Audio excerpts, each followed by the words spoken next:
Audio sounds. I got my microphone all hooked up.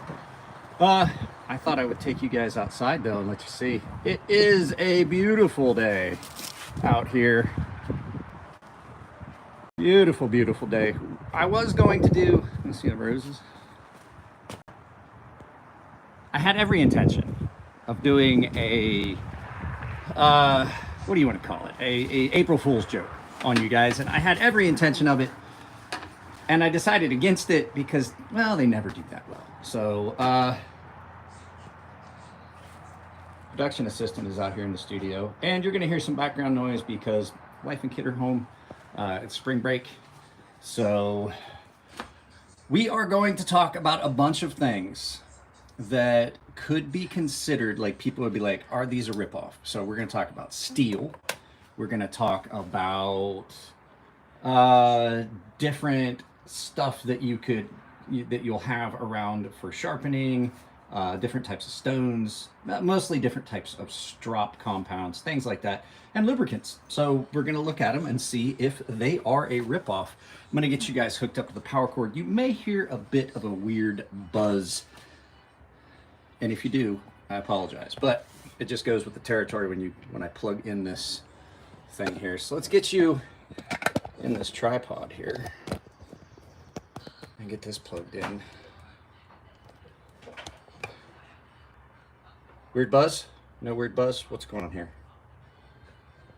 What's going on here? There we go. I'm trying to, there we go. Now I have power. So, trying to get you guys at an angle. So, hello, Kathleen Smith. So if you guys are here, please drop a like. So we're going to talk about super steels are always the thing that people talk about. And I'm going to tell you first, that's what we're going to look at first is, are they a ripoff? So let's turn this around. Is the audio good? I am curious. I've got the microphone hooked up, but I don't honestly know. Tell me if the audio changes when I walk away. Is it still consistent? Just making sure I've got everything hooked up correctly. So, but yeah, we're gonna turn this around. Is the audio still good? I've got the microphone on. It's good. Okay. All right. So let's turn this around. The first thing we're gonna talk about is steel, because there's a lot of stuff that gets talked about in, and I forget that you guys can't see the wide because I'm doing it on vertical so that more action, more people, more better. So I've got a bunch of knives here. These are budget steels. These are knives that are considered these days in the middle, but used to be super steels. And these are in some actual super steels. So I wanted to talk about it because I've got a lot of knives and I've got them in a lot of different materials. M390, L-Max. These two are in 20 CV. Then off on the side here, I got some stuff in D2, 14C28N, 154CM. And all of these two here in the middle, S90V and RWL34, which I still consider incredible steel. But a lot of people are like, oh, that's just a mid-grade budget steel. And it really isn't. It's incredible.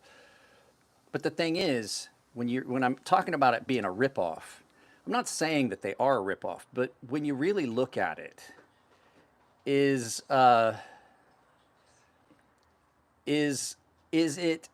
you know, is it something you need?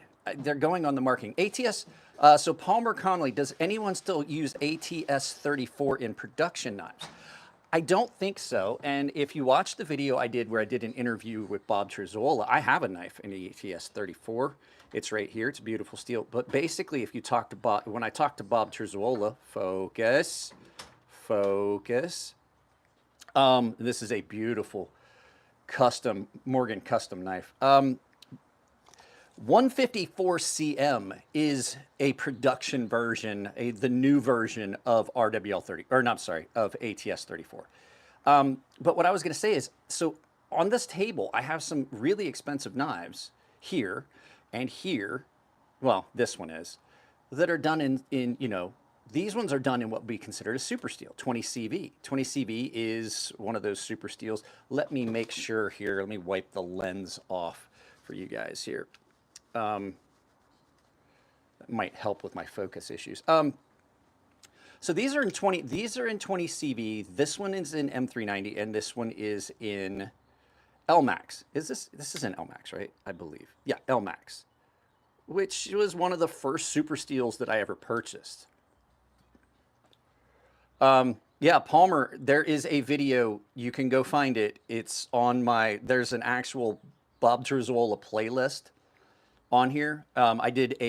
Spent a whole day at Bob's shop. Bob and I are really good friends, and I got to film. At any rate, when you look at these steels, a lot of people chase these super steels, and sometimes to their own peril. Super steels can be a double-edged sword. Pardon the pun. Some of them are really good. I'm a real big fan of 20 CV. I like the way it sharpens. I like the way the edge holds up. I like how crisp you can get the edge even on a polish like this. A really good heat, it can take a really good heat treat and things like that. LMAX. LMAX is another one. And the reason I picked these steels are because these are steels that I absolutely love. There are some of the newer steels that are out, Magna Cut and things like that, that are the new super steels. But the thing is, you pay a premium for these super steels. These are not cheap knives. This was a $700 knife. This is my Ferrum Forge Archbishop. That was an in-house build. It's done in 20 CV. It's got a really good heat treat. This is about, I think these days, the Riat Horizon D now is, I think, $550. I paid $410 for this when it came out. This is I think, almost $600 knife, $575, I believe, on this one for this OAO. And then the S90V and RWL 34 are now considered mid-range steels, but at one point, and don't get me wrong, they're still great steels. This is S90V, one of my favorite steels ever. It holds a really good edge and things like that, but they're considered, you know, they're considered the older super steels. RWL 34, this is a $1,000 Grimsmo Norseman. I love the RWL 34. It takes a great edge. It's just beautiful to sharpen. If you like sharpening, this is a knife steel that you're gonna love to sharpen, because even at lower grits, it takes a really good polish, still has a screaming sharp edge even at a higher polish, and it's just a beautiful steel. But down here on this end, you've got some steels, 154 cm on this one, which would basically, as Palmer Connolly was saying, ATS 34, it's the equivalent to it. If you ask Bob Terzola, 14C28N. This is one of my favorite steels of all time. And people are like, oh, it's just a budget steel. It's one of the few steels that was actually designed for the knife industry, 14C28N, and then 12C, which is another Sandvik, the Sandvik steels. And the thing is, you can't go wrong with these. These take a great edge. They hold it for a long time. The finish lasts well on them because they're fairly wear resistant. And they're just easy to sharpen, easy to maintain, and things like that. This is a PMP Big Boy in 14C28N. I've got a couple knives here that I absolutely love that are in 14C28N. I just, unfortunately, can't find the one. Oh, yeah. Factory Edge on 14C28N is always incredible. This is the QSP Canary, and it's in 14C28N, and it just has a vicious edge from the factory. And guys, there's 20 of you here watching. I know there's actually more than that, but if you haven't dropped a like, please do. It helps push us up the algorithm and get us more interaction. So these are all great steels. This one is in 14C28N. This is the Vosteed Raccoon. And I don't think that this steel is any worse at the budget point than the 20 CV that you have in this knife. I would say, for my use and my day-to-day use and how I use knives, these are comparable. I don't think, for me really, except for the fact that, like, for specific things, like this is dirty because this knife gets used. For specific things, I think I like 20 CV more. I made all of the knives that I ever made were in 20 CV. I love the fact that it is more impact resistant. It's got a lot of benefits. But when it comes down to it, does it really like does the additional cost in that steel outweigh the benefits of some of these cheaper steels like 14C28N? 14C28N still holds up in my book as well as 20CV for most of the applications. Those are my two favorite steels, to tell you the truth. 20CV and then 14C28N. There's some other ones out there. Now, there's some other stuff. I think a lot of times it's marketing. Lone Star, what's going on? This is in a steel called M390MK. And this is supposedly a proprietary blend that Microtech came up with Bowler Udelholm. It's a variation of the M390 steel that's in this. I don't really know anything about it. They have not talked about formulation. I haven't seen a lot of stuff in there. Yeah, if he was a mod, he's actually a paying, or was a paying member. This is one of those things where you're like, I don't know what the supposed benefits of this steel are. So a lot of times these super steels can be a marketing thing. And then you have the issue where there are companies, and there was a big controversy about it in the past. There are companies that are running even some of these super steels way softer than they should. Hinderer runs their 20CV way softer than they need to. They run MagnaCut way softer than they should. And it's, you know, you're paying for that steel, but you're not getting the benefits of it. So that part of it, I kind of think can be a ripoff, but you know, it just depends on what you want out of the steel. The fact is that M390 will hold an edge longer than 14C28N. It absolutely will. 20CV will hold an edge way longer. But the fact is, this is much easier to strop, maintain, and resharpen if I need to than this is. This does not respond. It's 20 CV does pretty good, but it doesn't respond to a strop near as well, and it is much harder to sharpen in the long run than some of your more budget steels. So it just depends on what you want to get out of it. But then again, you have some companies that, yeah, I've heard that M390MK is just soft M390. I don't know, because I have been doing a good bit of cutting with this one and the one that came in, which is going to make another appearance because we're going to talk about something else. We're going to talk about something else about this, but I've done a good bit of cutting and I haven't felt that this feels soft. I've done cutting some cardboard. You can see there's some scratches on that. This is basically a brand new knife, but I did sharpen the other one that's here that is Will B's and cut with that as well. And I don't see it feeling like it's not holding an edge. So it's hard to make. I don't like to do like comparables from two different steels from, you know, the way I cut, but I can definitely see or feel if I can definitely see and feel if an edge doesn't hold up like I would expect it to. Guys, please drop a like. Streamlabs just reminded you.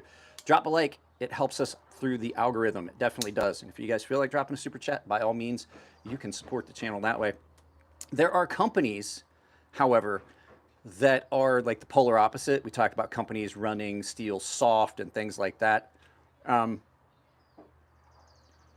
No, Lone Star, go. I'm telling you, they have come out. It's a proprietary blend. Like, you can say that, but they have not released the formulation.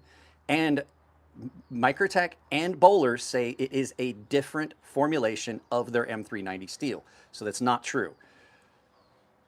It might be very similar with some minor differences so they can market on it, but it is a different formulation. But I was saying is there are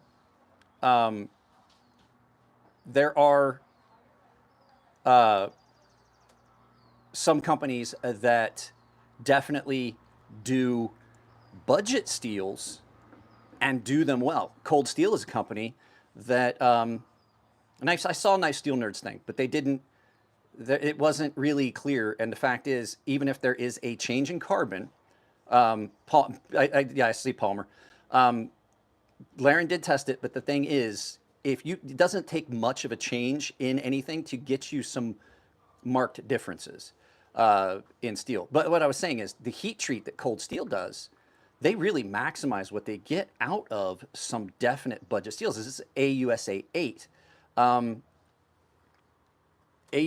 8 is a AUS 8 is, yeah, I know he did, Palmer. I was just like, I was kind of bouncing between the two of you. Cold steel has always maximized what you can get out of steels that would be considered kind of substandard. AUS 8 from most companies is just garbage. And when I get this, when I get AUS 8 from cold steel, it's a completely different animal. Oh, I'm not getting into drama. I'm just saying there is a difference. Laren did a thing, and there is a difference in the steel. Cold steel has always maximized what you get out of some budget steels with the heat treat, proper heat treat, and just maximizing it. And so even at a budget level, they're still getting really good performance on their knives. Cold Steel's AUS 8 is great. And another steel, I'm still not a fan of it, even by them. CTS BD1 is a steel. This is BD1 steel. It's not a steel I've ever liked. It just kind of doesn't sharpen the way I want. But when Cold Steel did the heat treat on this one, they did an incredible job. And then once I got my edge sharpened on it and got rid of most of the inconsistencies with the grind, I definitely found that I love this much more than I still don't love it, but I definitely love it in this knife much more than I have any other knives. So there's that. Now I do want to grab that other Microtech amphibian that's here, and I'm going to tell you why. Because this is another thing. Because we're not just talking about steel. There's at least 2 more things that we're going to talk about. Well, 3 more. Oh, I wanted to tell you guys.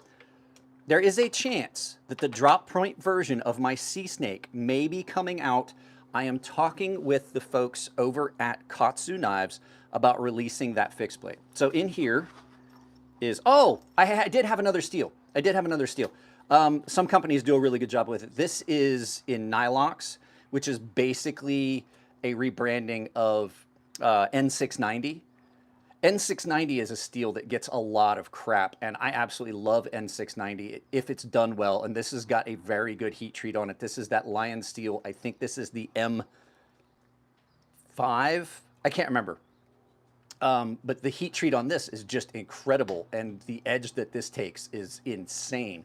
And then you've got N690 CO, which is N690 Cobalt, which the addition of a little bit of cobalt has made N690 way, way better. This is a great, great knife. This was a gift to the channel from Winston Cobretti, who's one of the paying members. So if you guys want to get in on that, there is a way to get in on a membership where I do exclusive content and stuff like that. So we've talked about the steels. We're kind of done with that part.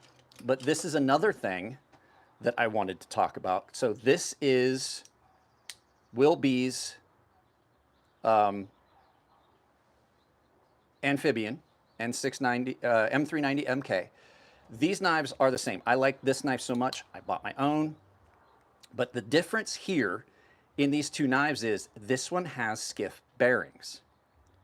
Now, I know that they're not expensive, but I am of the opinion that I have seen 0 benefits. I've seen 0 benefits from skiff bearings. I've seen a lot of people use them. I've seen a lot of people put them in stuff. I've seen a lot of people send me, I've seen them in a lot of knives that people have sent. And I never really talk about it because I see 0 difference between these 2 knives. If anything, the action on this one is better than the action on this one. And people have talked about the skiff bearings for a long time. They're like, oh, well, it's because they're in the milled brass. Sorry, I dislocated my finger. Hang on. Oh, there we go. It's back. I've dislocated my middle finger again.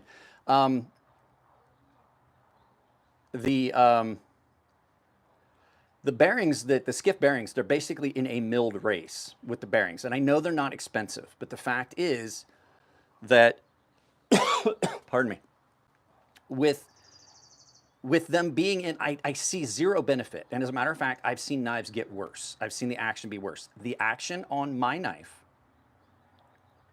compared to the skiff bearings on this knife, my knife is better with the plastic bearings. And then people are like, oh, well, you get more stability because it's a milled brass race for them instead of press fit or bent, and they're not going to wear out. There's more stability. And I've talked about this before. The fact is, it doesn't matter what you're. Here, let me grab for an example and show you. That's why I had this out. This is a set of Grimsmo bearings that I thought I had lost, and I found after they had sent me a new set because my knife sat in pieces while I was waiting. This is the bearing race from a Grimsmo Norseman.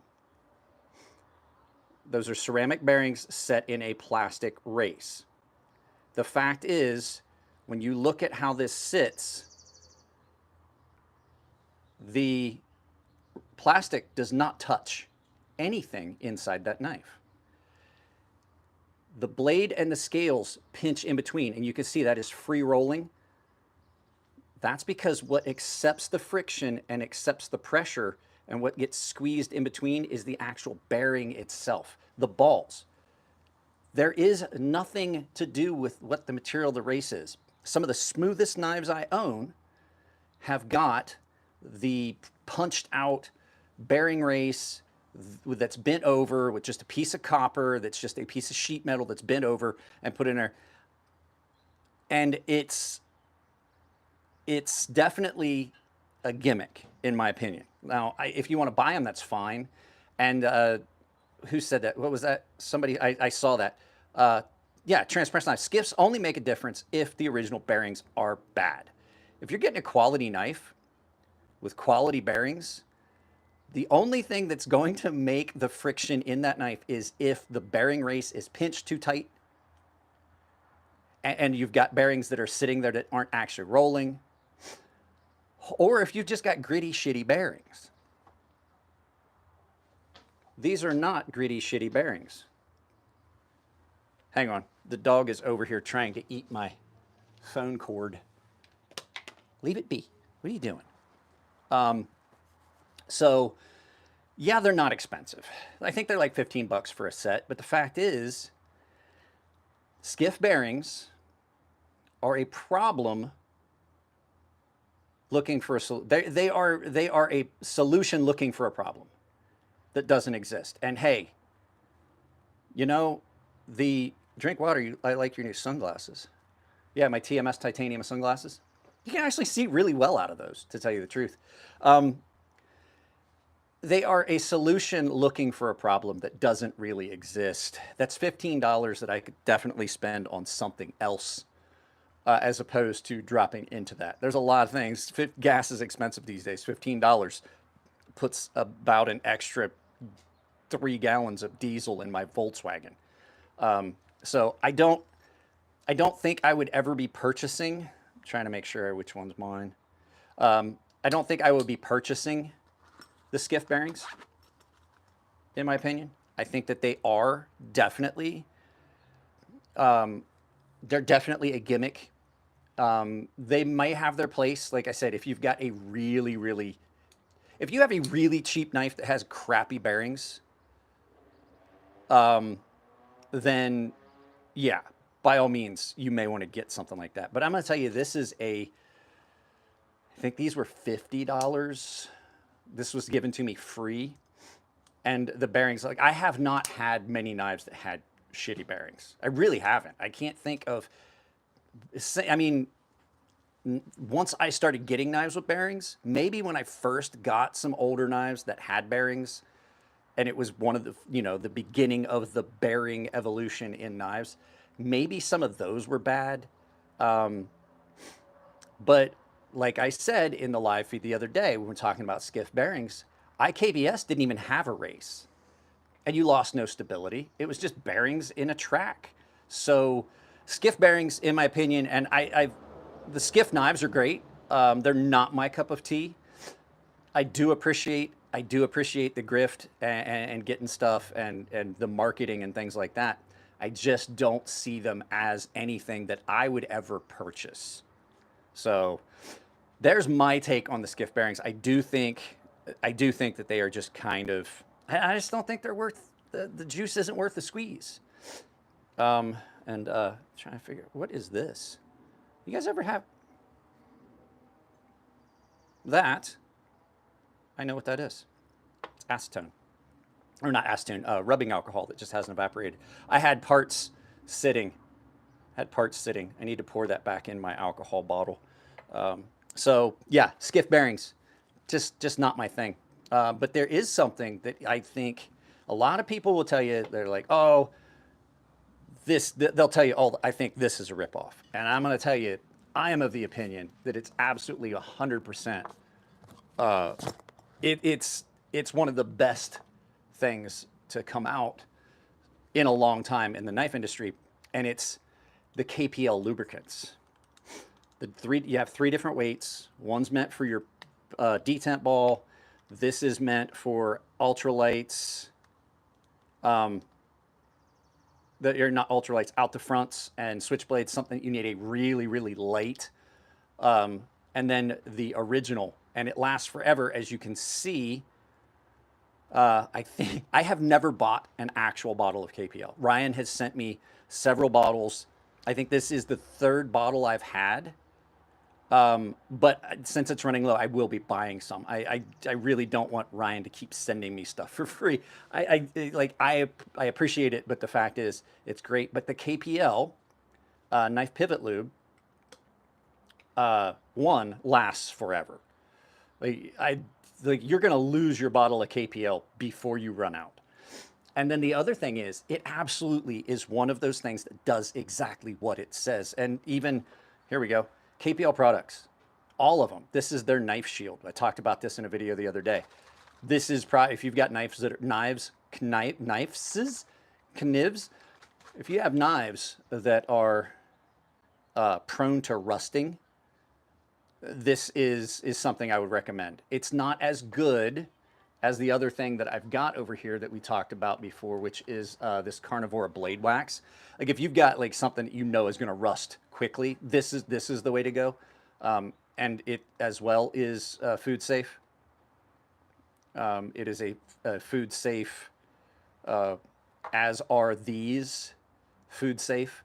But yeah, this is not going to do as well as that blade wax, but it definitely will keep your knives from rusting anywhere near as quickly. And it's great for cleaning up adhesive and stuff like that. But these definitely do what they say. And it's an oil that has some sort of soap or something in it that is like some sort of agent in it that lifts the grit and things out of, or keeps it in suspension and prevents the grit from affecting the way the bearings work. And I have knives that I carry all the time that I have not taken apart in a very long time because the KPL does exactly what it says it does. The KPL Heavy definitely is a game changer with if you've got a knife that has got a bit of detent scratching, like if it's a coarse detent ball or the finish is kind of coarse and it doesn't want to, let me put that bearing back, and it doesn't want to roll as smoothly or move as smoothly when you're opening and closing, and you can hear that mid-travel on a knife. A lot of people are like, oh, my bearings. A lot of times the smoothness of your knife is much more affected by your detent ball than it is the actual bearings, and until the knife breaks in. And this absolutely removes all that friction. This is a much thicker formulation. This is the KPL Heavy, and it's a gel. And you can see it's a gel, and it's a non-Newtonian liquid. It's a non-Newtonian fluid. So it's got a pivots and bushings.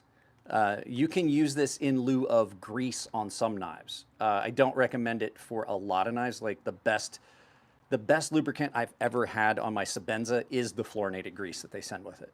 Or, well, just fluorinated grease in general. But yeah, This is a game changer when you talk about like how you action your knife when you lubricate your detent ball with this. And then as the knife is breaking in, it keeps that grit away from the actual pivot or the detent ball on the track. It just kind of keeps it lifted away. And it's a gel and it stays right where you put it.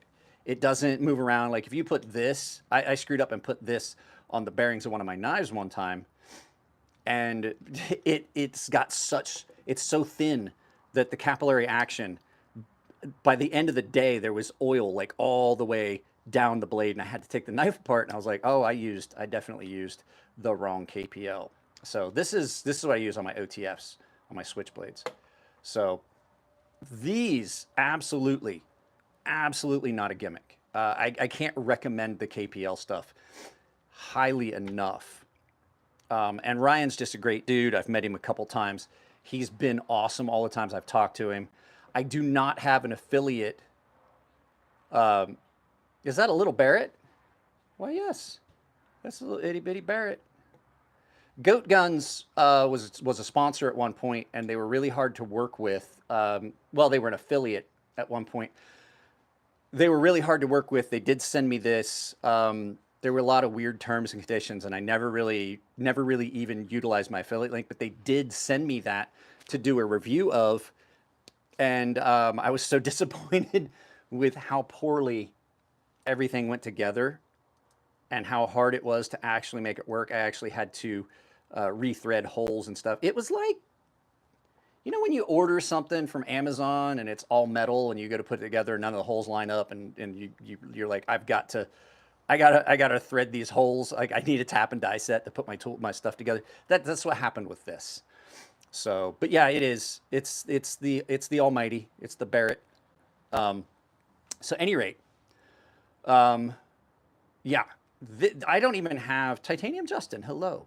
I don't even have an affiliate link with them. You can find them over at their website. They've got a lot of products now in their product line. And if you guys haven't dropped a like, please do so. If you want to support the channel, there's all kinds of affiliate links in all my videos. So any of the stuff that you see, like knives and stuff, you pick up there. And if you want to drop a super chat, you're more than welcome to. I appreciate all the ways that people support the channel.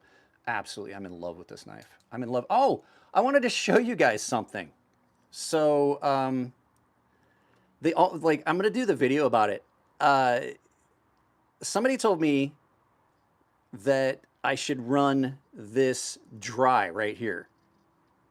Right? I should run this dry because it actually works better. And so I did, but the other reason that I decided I was going to run it dry wasn't just that. You're going to get lubricate. If you lubricate this, which I do on a lot of crossbar locks, because it does give you some, you're just going to get it all over your fingers. See what I'm saying? It's that, I don't necessarily like that. I really don't like how close that is. The only negative thing that like is a big negative that I found about this knife since I bought one. Zach Schmidt just ordered the Vosteed Mini Nightshade. I have a Mini Nightshade that spends a lot of time in my pocket. I actually loaned it to someone 2 days ago so they could try it out. And it was a good thing because it takes up space in my pocket all the time. So yeah, these are great. Before we talk about the next one, what do you guys got? What do you guys think that out there is a scam? I remember when the first lubricant that really got kind of like oh, it's just snake oil and you can use Daiwa rod and real oil or just WD-40, and I was like, I wouldn't use WD-40. Do you guys remember when nano oil first started coming out? This is the bottle of nano oil that came with my Grimsmo Norseman. I don't use this on knives, to tell you the truth. This is a armament lubrication. This is a lube that I use on my firearms. I just keep it in the Norseman box because, well, it's got a spot for it, and when it's in its case, it looks cool. You know what I mean? So this one originally got, like, I remember the guys at the Knife Nuts podcast were like, oh, it's snake oil. I'm like, no, it's actually a really, really good lubricant. Tecto as a whole is a scam. I have a Tecto knife here, and I am not impressed with it. And I've been looking at their website, and there's a lot of stuff that raises... okay, we can talk about that. Let me find that knife. The Tecto knife that I have here... Oh, that's going to fall over. Sorry, didn't mean to hit the... I have the Humvee here. I have the Tecto Humvee. And I thought, okay, this is cool because it says on here, made in Portland, Maine, from U.S. and imported parts. And I got it's here, and I'm like, I don't know. Like, it's kind of scammy. It's not a great knife. It's absolutely dull as a butter knife. Like, there is no edge on this. But guys, I'm putting a good bit of pressure, and I'm not even close to being afraid that it's going to cut me. It's big and bulky, and I'm just like, you know, I'm not impressed. And then I've heard other people say that they say that they're made in the USA, but they're not sure, you know, how much of the assembly is actually being done. And so I don't know. This is one I'm not sure about. I've been to Portland, Maine a few times too. That's where we would fly out of. For some reason, instead of going west to go to the Middle East, we would go east, which is actually further from San Diego. We would fly to Portland, Maine, and we'd wind up being there for a couple of days. Then you'd fly to lodges in Portugal, and then you'd inevitably have some sort of engine problem. You had to land in Germany, and then you wind up downrange. So...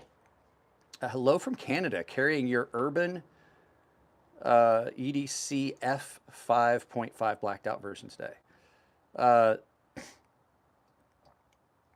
Scam like Reverse Tonto. Reverse Tonto, Benchmade has got so many things that they've done.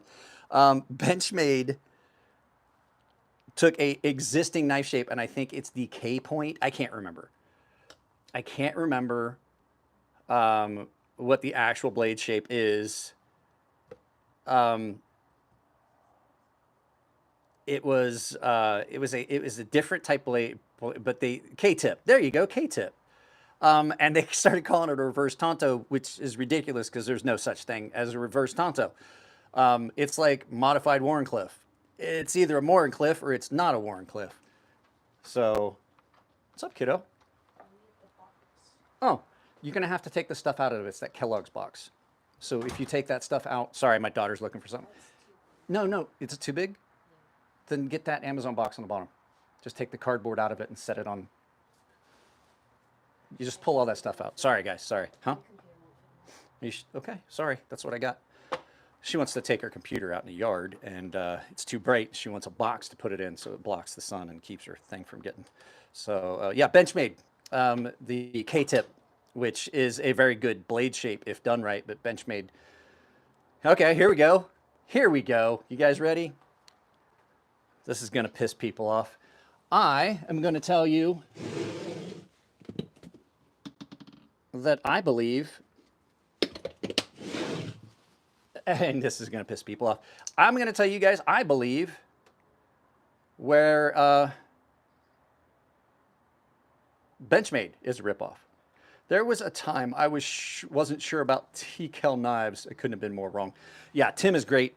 Tim and I are talking about doing the dagger version of my sea snake. No, I'm sorry, stonefish. The dagger version of the stonefish. Osborne.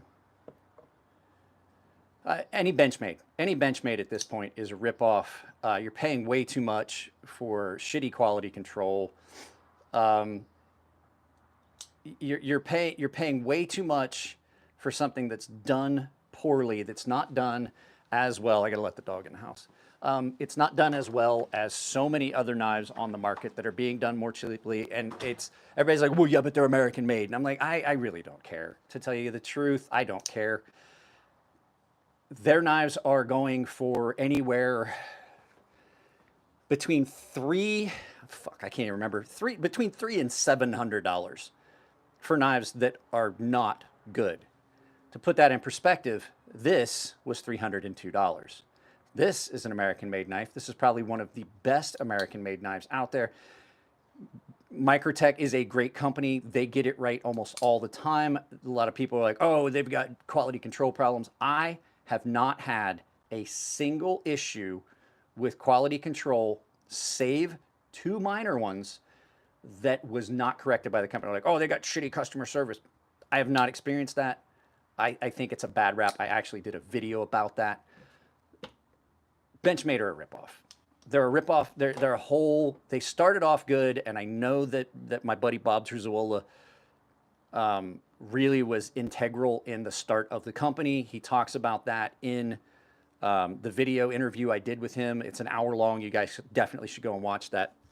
But it's just ridiculous that you're paying that much for a knife that isn't that good.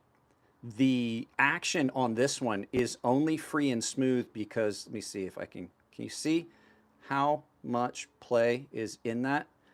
That's because the only way to keep this from being, and I mean, it's still not as free as many other where's it at? Where's it at? There's another axis. There was another axis lock on the table. No, I put it away. Sorry. Oh yeah, here it is. This, way freer, way smoother, and it's running on bearings, and you can't make that move. The only way to get this knife, the only way to get most of the Benchmade axis locks to actually have a free action is to have blade play. And they just refuse to do anything about it. These knives are not worth what they pay for. The only reason I have this knife is it was a gift to me.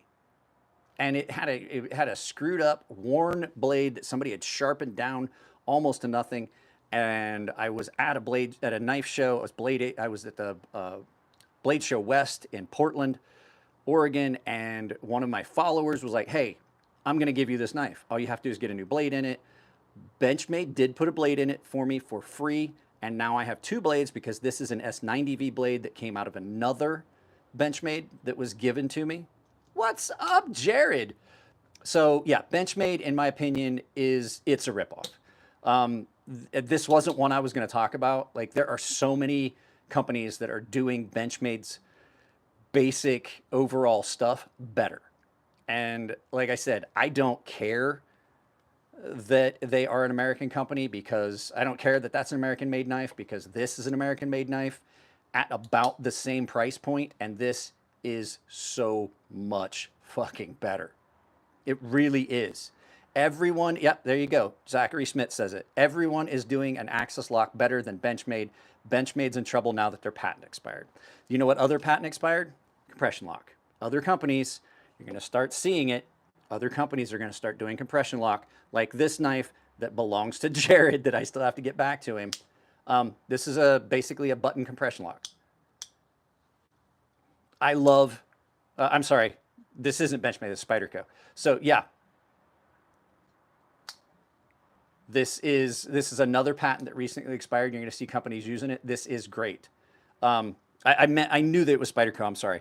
But yeah, this knife and this knife, this shitty, doesn't really cut, poorly designed. I mean, I love the Osborne idea. I love everything about the original Osborne. I love the fact that I wanted one for so long and now I have one. That does not detract from the fact that it's not a great knife. And you're paying about the same for this. How much is the S90V version of a, how much is the S90V version of the Osborne? I don't want to look it up right now. This was $302. You're looking at comparable pricing. Yeah, it's definitely, this is definitely a better knife. It's definitely American made. I mean, just look at it comparatively to what you get. I mean, it's just lazy. It's lazy and sad. Benchmade is Benchmade is not only a ripoff, it's lazy and sad. And I'm going to say probably hinders. $315. $315 for this not so great knife, right? Not good. 302. And if you get it on Benchmade, if you use, or not Benchmade, Blade HQ, if you get this on Blade HQ right now, you can use my link down below for Blade HQ. If you get this right now, you get this with it for free. This is like, I know that, and I like Tony. Tony's a friend of mine. Tony Marfione is a very polarizing individual, but when you look at this compared to, yeah, I'm talking about S90V version of this knife, which would be the one I would buy. You look at these two compared, you would think that this is not a good, you're like, oh, this must be a much cheaper knife. It's more expensive than this, which is not even arguably, it is quantifiably a better knife overall. Better lock, better action, no blade play, better overall cutting profile. Everything about this knife is better, and it's cheaper than this. I literally would like to just throw this away, but it was a gift, and I use it for size comparisons and videos. This has not been in my pocket in years, like literally years. It's an embarrassment. Like, I used to love Benchmade, and it's just embarrassing how bad they are a ripoff now. So now we're going to get to one that I'm still on the fence about that could be a ripoff. And like I said, none of this is like, except for the fact that Benchmade sucks, quantifiable. We're going to talk about strop compounds, and Jared's going to get a kick out of this one because I have had, let me find all of it. I got to find the other one. I have for years tried to find, I am missing the one I wanted to show you, the really, really good one. And I'm going to try and do this in a video as well. Where did I put the good stuff? Well, at any rate, I have Gunny Juice. I have some of the stuff that Lacey over at EDC and Lace makes that she sent me, and it's here somewhere. I just can't seem, there it is. I have some of this, which is really, really good strop compound. Aiden Miles, what's my most recommended knife? I will say, if you're looking for a good all-around work knife, well, before we get into that, this QSP Canary probably would be one of the best knives you're going to find on the market, just all around. This used to belong to Jared. He told me I could keep it if I wanted, and I was on the fence if I was going to, but I've basically laid claim to it now. This is going to stay here.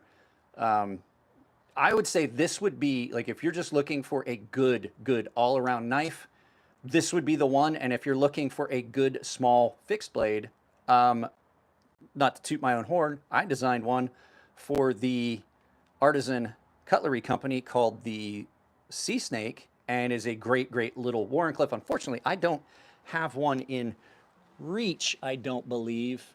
I think it's upstairs on my bedstand. These are under $100. These are under $100, QSP Canary. I have a link to QSP Knives down below. It's an affiliate link, so if you're going to go look for one, I would appreciate you use my link, and if you're going to buy one, use my link. But QSP's website is linked down below as an affiliate. So Sea Snake is like 40. Yeah, it's under 50. I wanted to keep it at a lower price point. So this last one is strop compound. Now, I've used a lot of strop compounds over the years, and I've got them in different sizes. This is 3 micron that I use for polishing stuff. I've got a 1 micron. I've got a 0.1 micron or 0.5 micron, I believe. This is 9 micron. Look how much diamond is in this one. If you really want a good strop compound, reach out to EDC and Lace on Instagram. This is a really good one. This is just Nate. Thanks for the 10 bones, buddy. Guys, that's what I'm talking about. That's how you support a channel. I'm just kidding. You don't have to. Gunny Juice is a really good one. I think that the Gunny Juice, this is great. I don't think that this holds up quite as well Just Nate says busy, but here listening. I don't know why it took so long for that comment to actually pop. I could see you gave me $10. I think that this is probably, this stays good longer, but it's also more expensive. And I don't think you get as much. But I'm also currently testing, you guys are gonna laugh. So I did this on purpose. I had some other strops. I didn't put this on my good strops. This is a 9 micron industrial synthetic diamond paste, and I'm not gonna make a recommendation yet. I'm testing it. It's kind of sticky. It doesn't dry up as much. It stays more like a paste. It does seem to be doing a good job. So I had some others. Hey, Blade Walker. I am doing a giveaway. So if you guys that are looking at that, so he just joined the membership. If you're a member, I'll show you what I'm giving away here in a minute before we end this. But so I just wanted to do it and test it. And it seems to be working pretty well, but it does definitely leave stuff on the blade. That's what's on, where'd I put it? Where'd I put it? Where'd I put my new, one of my new favorite knives? That's what's on the blade here. I stropped this. And so it leaves a residue of the paste on the blade. That's what's on there. But here's the thing. This isn't the only one I got. So for $19 on Amazon, and I'm not saying go buy it because it might not be what you want. And I don't know how easy it is going to be to clean up and get off of strops to replace it if I don't like it. But it comes in a pack. And if I like it, I'll keep a couple of them and I'll do some of them as giveaways. Just send them out to people. It doesn't, I'm going to tell you right now, it does not seem to dry up like I would want. It stays a little sticky. It stays a little, it looks glassy, but it still does do a really good job. Like their first pass on it and it glasses. Like everybody's like, oh, it's all glassed up. You need to replace your strop compound. Well, no, it's kind of a wax-based compound. It definitely stays a little sticky. You can see here, can you see how I'm able to leave fingerprints in it? But it does not seem to be doing a bad job. So I thought I was gonna do, because I knew I was gonna do a video about Ripoff stuff. I've had this for a few days now. I've used, as you can see, I've loaded a bunch of straps because you can see it comes, I've used about half of one tube, but I've also loaded 3 of my secondary straps that if they get kind of ruined, I don't care about. And then this one is really easy to clean up and it's double-sided. So I can always like clean this up. And then if I want to put my good strap compound on this side, I can. This is a great, great handmade strop that Marla White made for me a long time ago for the channel. Marla, if you still watch the videos, I still love this thing. It's great for recurves and stuff like that. But I'm not sure yet. I'm kind of on the fence. It does seem to do a good job and it seems to be lasting. I stropped some knives that had questionable edges and it did a really good job on it. It definitely is easy to apply. It's a water-based paste with a waxy to it. So it's definitely something I'm kind of intrigued about, because the fact is, if it does a really good job, do I need to, almost knock stuff over. I'm trying to find the sea snake that I still have here so I can show you. But if it's a stropping compound that does work well, there's no reason that I wouldn't spend that $20 again. But the fact is, I have so much of it. I have no idea how long it's going to take before I'm going to run out of. There we go. Okay, so here we go. This is the exclusive high-end version. This is #1 of, I think they only made 60 of these. This was an exclusive. This is my sea snake design. This one is 1 of 60. It's the only #1 of, it's the only #1 of any that I've ever had in a limited run, and the fact that it's in my knife. I got to pick my serial number because this was a Blade Show exclusive. So I was at the show and they had them and they're like, hey, what one do you want? Go through it. And I found number 1. So this was the expensive version of my knife, but they have a lot of them that are like $40 and stuff like that. So this is a nice little Wharncliffe. You can put a belt loop on it. You can put a, what you call it, a ulti clip on it and stuff like that. So yeah, this was number 1 of 60. So this is the knife that I was talking about. So these are still in production. You can get them. It's the Artisan Sea Snake. So, but yeah, like I said, there are so many of these different types of things out there that if this works, it would be worth it. So I don't necessarily think it's ripoff, but if you have got, it depends on what you want your strops to be. Like it definitely is sticky. And it does eventually dry up and kind of set up a little bit more. So there's a lot of these stropping compounds. The reason I was going to say is like the Gunny Juice. Some people are like, oh, it's a ripoff because it's expensive. It is expensive. I'm not going to lie, but it definitely, I'm out of the 9 micron. Couldn't find the 9 micron when I wanted it. And that's what led me to getting this so I could test and see if it was worth it. And then this is some really good 9 micron. But this isn't a ripoff. It's not a ripoff. It's actually a really, really good compound. It cuts so long, like you don't have to replace it. Even if your strop does start to get a shine to it, it seems like it cuts longer than some of the other compounds out there. This one as well, but I mean, just look at how much diamond is in this suspension. So you put this on and your strop will actually be glittery. So these two I don't think are. This one, on the fence. So what do you guys got? Oh, last thing I wanted to tell you guys. So you saw the Sea Snake. The Sea Snake's the Wharncliffe knife I made. I am talking with KATSU Knives about releasing this version, which this was a custom that I made for my daughter. I made this for her with carbon fiber handles. This was a kind of a proof of concept. This was like the second knife I ever made. And I wanted to do a stepped plunge. And I definitely was not high enough into my knife making prowess to get it the way it was supposed to be, but I made it for my daughter. This design is getting sent to KATSU Knives.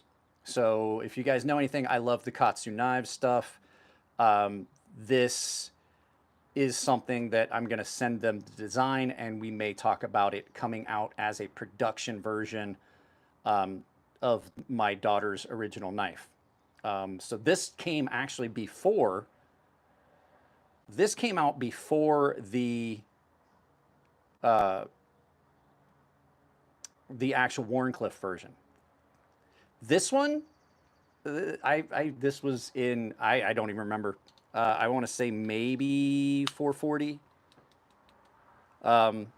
This was maybe done in 440. It was something that like Elliot had laying around the shop.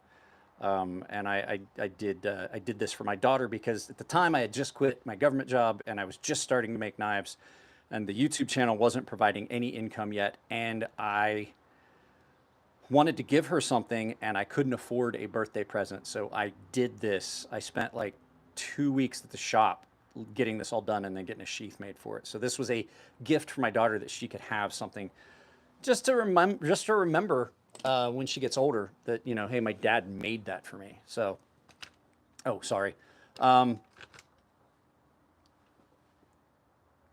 It's, yeah, that's stuff. So I was asking what you guys think about, what you guys think is a ripoff.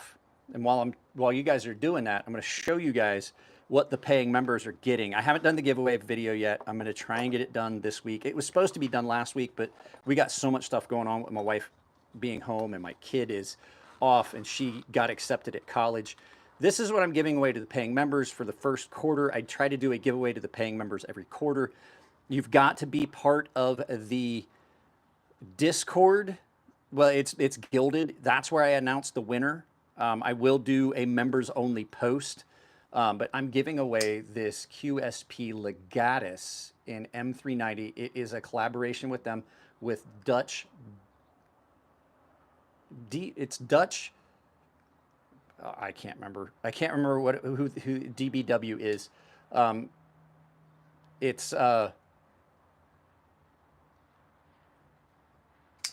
we go. What is this? Have you ever drawn out a hawkbill version? I don't like them. If I didn't make one, then the midnight. Have you ever drawn out a hawkbill version? I'm curious to how it would look.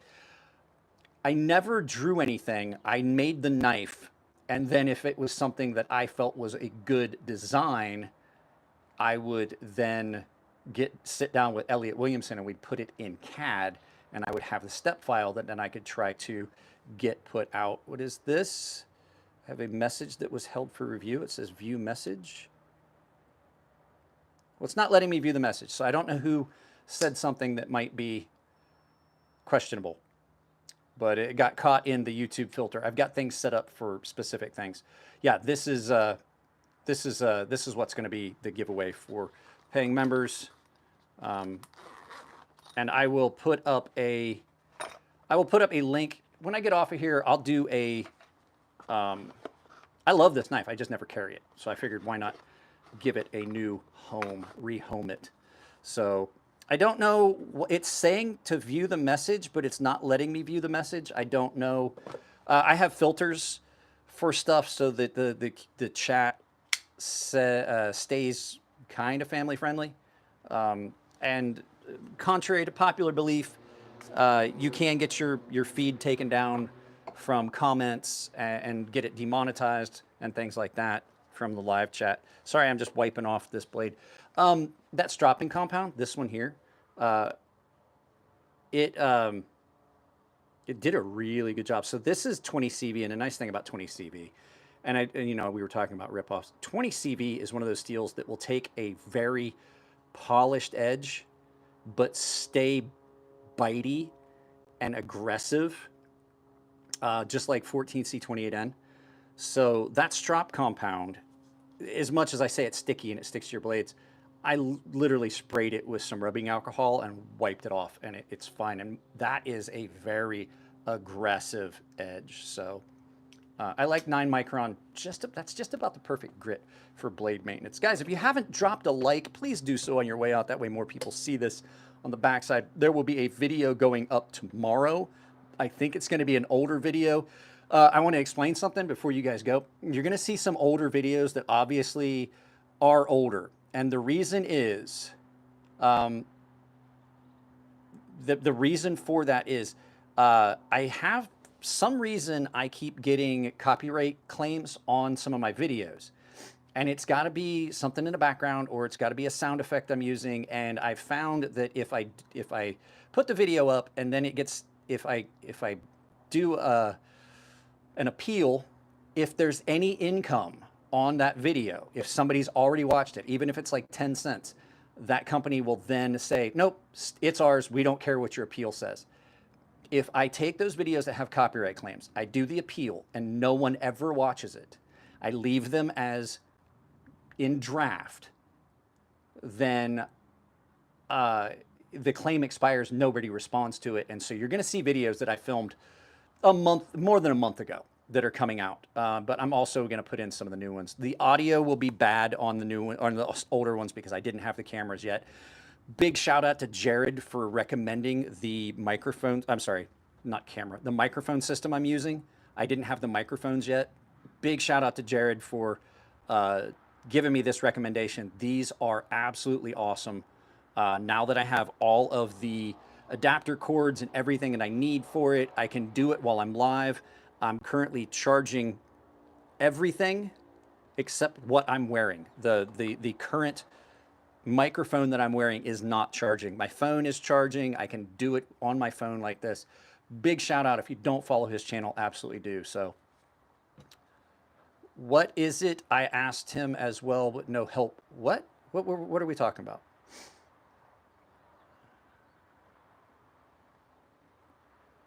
Blade Walker, I don't, what is it? I asked him as well, but no help. I don't know what you're referring to, Blade Walker. I'm trying to go back through.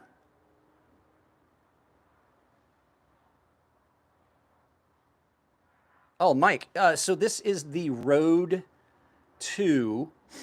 I'm sorry, this is the Rode the Rode Wireless Go 2. And this is the receiver module. I'm wearing the microphone with a magnetic clip. It is absolutely amazing. And I absolutely love it. And I wish I had gotten it sooner. It makes editing my videos. It literally takes hours of editing. Not having to deal with the crappy microphone I was using that was malfunctioning, or the native microphone on the camera or on my phone, which is typically how I film my videos. But it takes all the inconsistency of the audio and it takes care of it. They are not cheap. This was with everything that I got to do it, with the stuff that I've got, the cords, the adapters, and things like that. I think I'm pushing about $300 for the full set, but I only got one microphone. You can get a second microphone and connect it so you can have 2 channels. But there's a ton of accessories for it. And I absolutely modified mine a little bit so I can mount it right to my tripod. So I put a piece of Velcro. I took one of my old patches that I didn't need the Velcro from and made a mount on my tripod so that I can see this. I can see it where I'm sitting, where I'm standing, when I'm filming. So I make sure that I'm getting that correctly. And then you can actually connect a lavalier to it as well. You can put it's got a 3.5 millimeter jack for a microphone so that you can get a lavalier. I have one. I just don't think that it makes a difference the way I'm filming things. And then I'll show you here. Let's turn this around. Turn around. So you guys can see I have a magnetic mount now. I don't need that now. I have a magnetic mount for the microphone so that I don't have to have it clipped up here, so you're not hearing my beard rub up against the whiskers, rubbing up against the microphone. And I've got the wind blocker, the dead cat on it. So guys, that's it. Blade Walker, I can send you, if you go to, I'm going to put up a link to the members Discord for all the new paying members. For there was I think 2 or 3 of you. Follow that. Go to the private Discord. Also, there I will put up a link in the community tab for everyone with the public Discord. As a matter of fact, if one of my mods is here, you guys could do that. So yeah, I got to get back to work too. I got to clean this all up and then start filming. Put my green screen back up. So yeah. You guys can hit me up there if you want. I can send you links to the stuff that I've got, the stuff that I purchased. Let me turn these lights off real quick. This is the cool thing. Like, you guys, there's no change in that audio. It doesn't change for you. So yeah, but I'm gonna try and get some stuff filmed. I'm gonna try and get some stuff up and out and ready for you guys, like for a video tomorrow. And if you guys want to join the public Discord, it's in most of my videos, it says join the community. And you can absolutely go there. And I have all of my affiliate links are there. All of my sponsor stuff is there. Coffee Brand Coffee, I know you've seen it a couple times. If you haven't tried Coffee Brand Coffee, absolutely try it. So anybody got any questions? Anybody got anything they want to talk about before I go? I don't have anything going on. Like, I'm probably not going to film anything today except a couple of shorts. Spinning Slices. I wish I had that Rode mic system for an interview a while back. Thanks for the stream. Yeah, I'm farting too. Can you guys hear that? I just farted and it smells like dog farts. So yeah, it definitely has made a huge difference in not necessarily the quality of the videos, but it definitely has made a big difference from an editing standpoint. Being able to edit videos that quickly, man, it's it's definitely taken hours. Trying to get this here. It's taken hours out of the editing equation for, you know, just getting the audio consistent. You guys, like, when you're, I had a microphone that didn't work well, and it was malfunctioning, and the audio sounded like crap, and I realized it. But the thing was, when I would move, the audio would shift left to right, and so I was constantly needing to go in, and I had to edit that audio. Do I like the Lightning OTF? No, I don't. I think they're garbage. But the thing is, Landonus Rex, let me clarify that. I don't like OTFs. I have a couple, but I'm not a fan of OTFs. I think, don't get me wrong, that's why I have a couple of them. But Mark's here. I'll tell you what I do like way better than any of the actual Lightning OTFs or any of the OTFs. It's not in here, which means that it's over here. No, where has it gone to? Okay, well, now that's a thing. I have to track that down. Oh no, it is in here. I know where it's at. It's on the bottom. It's on the bottom. This, if I'm going to have something that I would consider an OTF, absolutely, this is it. How much would it cost to wear? Ooh, I don't know. Like, cause here's the thing. Like, I could do it, like, but they're sunglasses. So it makes it dark, and they are actually polarized lenses, which means I can't see my camera very well, but they are absolutely not at all attractive. They're dirty. They need cleaned. That's a gravity knife, yes. And it's an OTF. Yes. And it's an OTF. OTF out the front. I didn't say it's an OTF auto.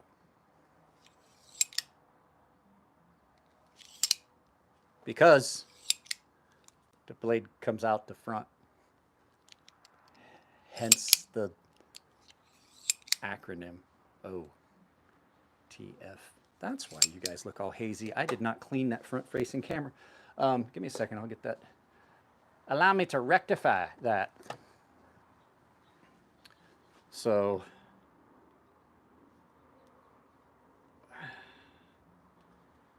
that's better. That's better. That's why it was all hazy. Yeah, it's an OTF. It's 100% an OTF. Hiccup knife. It does sound like it's got the hiccups. Ah, I gotcha. Like the video storage, definitely know what you mean about wife knife. Oh, guys, here. You're gonna get a buzz because I'm gonna unplug the power cord. There's probably gonna be a buzz there.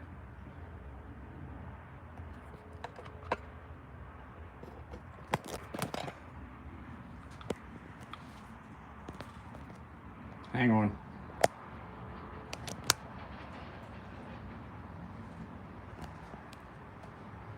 Uh-oh.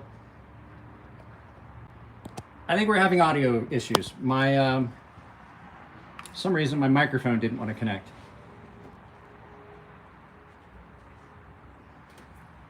Let's try it again. Let me see. I hope that this is not becoming a thing.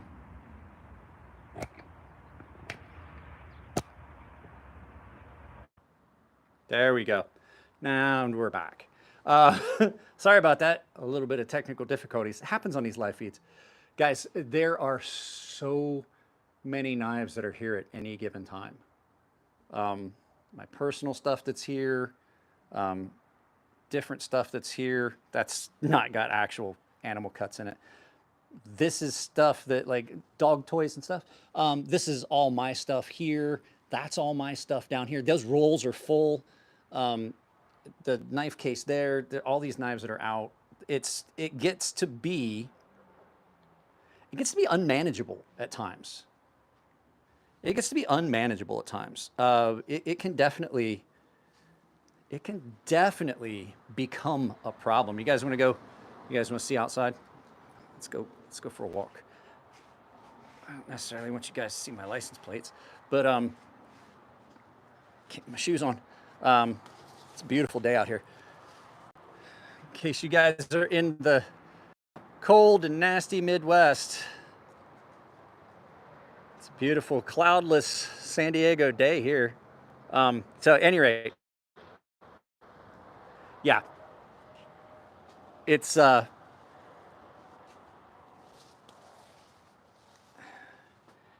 having that many knives can definitely become an issue for storage. So guys, I'm gonna get off of here. It's been 75 minutes. That's 15 minutes longer than I intended to do this. Go check out, you see that, the coffee, that's a channel link. I've got affiliate links in all my videos, that an Amazon store and all that. Just pin those to your browser, use it for all your shopping. Guys, I'm gonna get out of here. I love you all. Check in tomorrow at noon. There will be a video going up. I'm gonna try as often as I can to do live feeds on days that I don't have videos going up. It just kind of makes it easier until I get tired of doing this. So you guys take it easy. Hopefully you had a good Easter, and I will see you guys later.